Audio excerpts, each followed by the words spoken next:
One gunshot ended everything we thought we knew. In that dark room, with his hands shaking and his mother standing still, Kanan Stark faced the moment that would define his entire future. This was not just the end of Season 4. This was the beginning of the monster we have been waiting to see. Season 5 of Raising Kanan is not about survival anymore. It is about transformation. And once this season starts, there is no going back.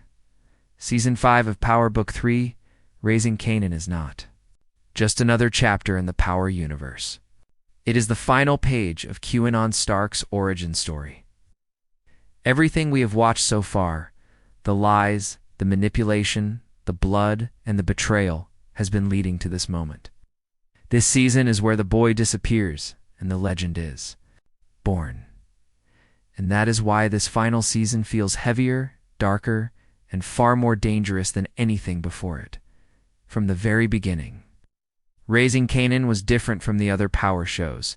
It was slower, more personal, and more painful. It showed us that Kanan did not become ruthless overnight. He was shaped by his environment, by his family, and most of all, by his mother. Rak was not just raising her son, she was molding a weapon, even if she did not fully realize it at the time. Season 5 is the moment when that weapon finally turns sharp. What makes this season so important is that it connects the past to the future of the entire Power universe. This is the last time we see Kanan before he becomes the man who will later shape Ghost and Tommy. Every choice he makes now will explain who he becomes later. That is why the stakes feel higher than ever. This is not about winning corners anymore. This is about legacy. Season 5 also marks the end of family as Kanan knows it. The trust that once held the Thomas family together is gone. Lies have stacked on top of lies, and every secret has left scars that cannot heal. Kanan is no longer looking for love or approval, he is looking for control. And control is something he has never truly had until now. The Power universe is entering a new era with Power origins and future spin-offs. But before we move forward, Raising Kanan must close its story properly. That means heartbreak, loss, and choices that cannot be undone. Season 5 is not here to make us comfortable. It is here to show us how darkness is born. This is the season where everything clicks into place. The anger, the silence, the hunger for power. Kanan Stark is done being confused. He's done being manipulated. By the time this season ends, named Kanan will no longer belong to a son, it will belong to a king. Asterisk, the final scene of Season 4 is the most important moment in Raising Kanan so far, because it is the first time Kanan truly stands alone. In that room, it was no longer a mother talking to her son, or a son begging for answers. It was two people facing the damage they had done to each other. Kanan walked in believing that Rak had destroyed everything he loved. His anger was real. His pain was real. And for the first time, his decision to kill her felt possible. What made this scene so powerful was Rak's reaction. She did not beg. She did not run. She did not deny what Kanan believed. Instead, she stood still and accepted whatever was coming. That calmness mattered. Rak has always been in control, always 10 steps ahead, but here she chose honesty over power. She finally told Kanan the truth, even knowing it might cost her life. And in that moment, the balance shifted. When Kanan raised the gun, we saw hesitation. Not fear, but conflict. Killing Rak would not bring Crystal or fame back. It would not erase the years of manipulation. And deep down, Kanan understood something he did not want to admit. His mother did not kill them. That truth is what froze. His finger on the trigger? The gunshot we heard was loud, but the silence afterward was even louder. The idea that the gunshot was a warning shot makes more sense than Rak's death. If Kanan truly wanted her gone, he would not have hesitated. Instead, that shot was his way of ending their relationship without ending her life. It was Kanan saying, "You no longer control me." From that moment on, Rak stops being his mother and becomes just another part of his past. This decision changes everything for Kanan. He does not return to being the confused kid we saw before. He also does not fully step into the ruthless killer. Yet, Instead, he becomes something more dangerous, independent. Cutting ties with Rack means cutting ties with protection, guidance, and family. It means Kanan now has to build his own path, even if that path leads him into darkness. That gunshot was not about death. It was about separation. It was the sound of Kanan breaking free from the person who shaped him. And once that bond is broken, there is nothing holding him back anymore. From this point forward, every move Kanan makes will be his own. No excuses. Ow. No apologies. Just choices and consequences. After the gunshot, Kanan's world does not explode all at once. Instead, it slowly falls apart.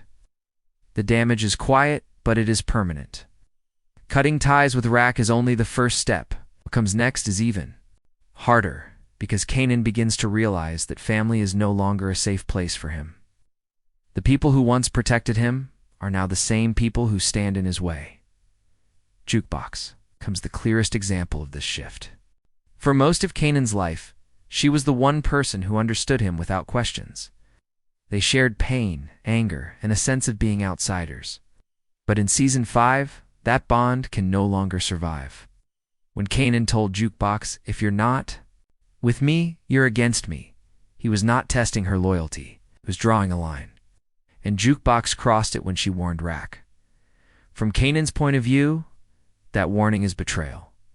It does not matter that Jukebox was trying to save lives or do the right thing. What matters is that she chose Rack over him. Quain's mind, that confirms what he already fears. No one in his family truly stands with him when it counts. This realization pushes him further into isolation. And isolation is where Kanan becomes dangerous. Season 5 shows us that Kanan no longer believes in mixed loyalties. You are either fully with him or completely cut off.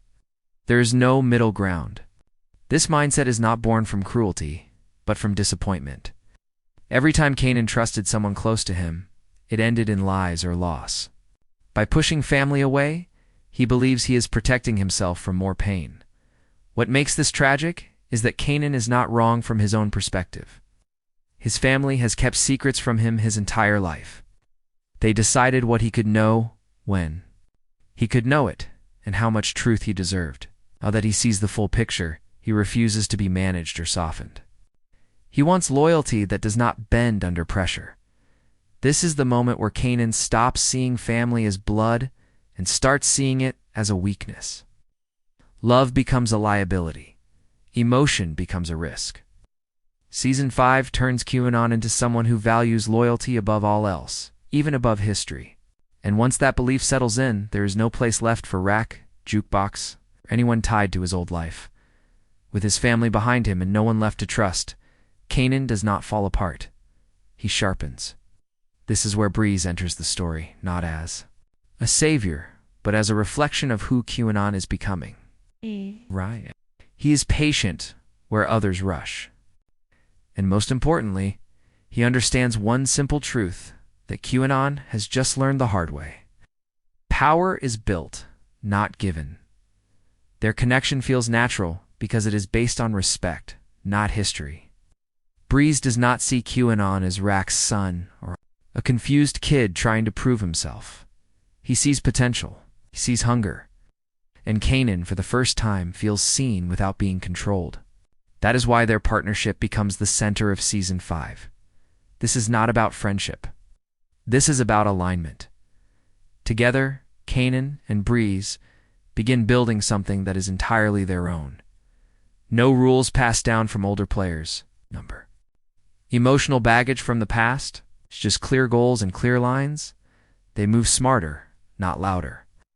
Every decision is calculated. Every move is about growth. This is the beginning of the empire we have heard about but never seen until now. What makes this rise dangerous is how fast it happens. Kanan's anger gives him drive, while Breeze's patience gives him direction. One pushes forward, the other pulls back when needed. It is a balance that works too well. And as their operation grows, people start to notice. Whispers spread. Names carry weight. Kanan is no longer reacting to the game, he is shaping it. This partnership also changes how Kanan views loyalty. Breeze does not demand it with threats or fear. He earns it by standing firm and speaking honestly. In a world full of manipulation, that honesty feels rare. And for Kanan, it feels powerful. This is the first time loyalty does not come with emotional chains attached. Season 5 uses this rise to show us something important. Kanan was never meant to stand alone forever. He was meant to lead beside someone who matched his ambition. Breeze is not a stepping stone, he is a foundation. And once their bond is sealed, the streets of Queens begin to shift. As Kanan and Breeze continue to rise, the game around them becomes more dangerous. Power attracts attention, and attention attracts enemies. This is where old players begin to circle back in, not to guide Kanan, but to use him. Among them, Unique stands out.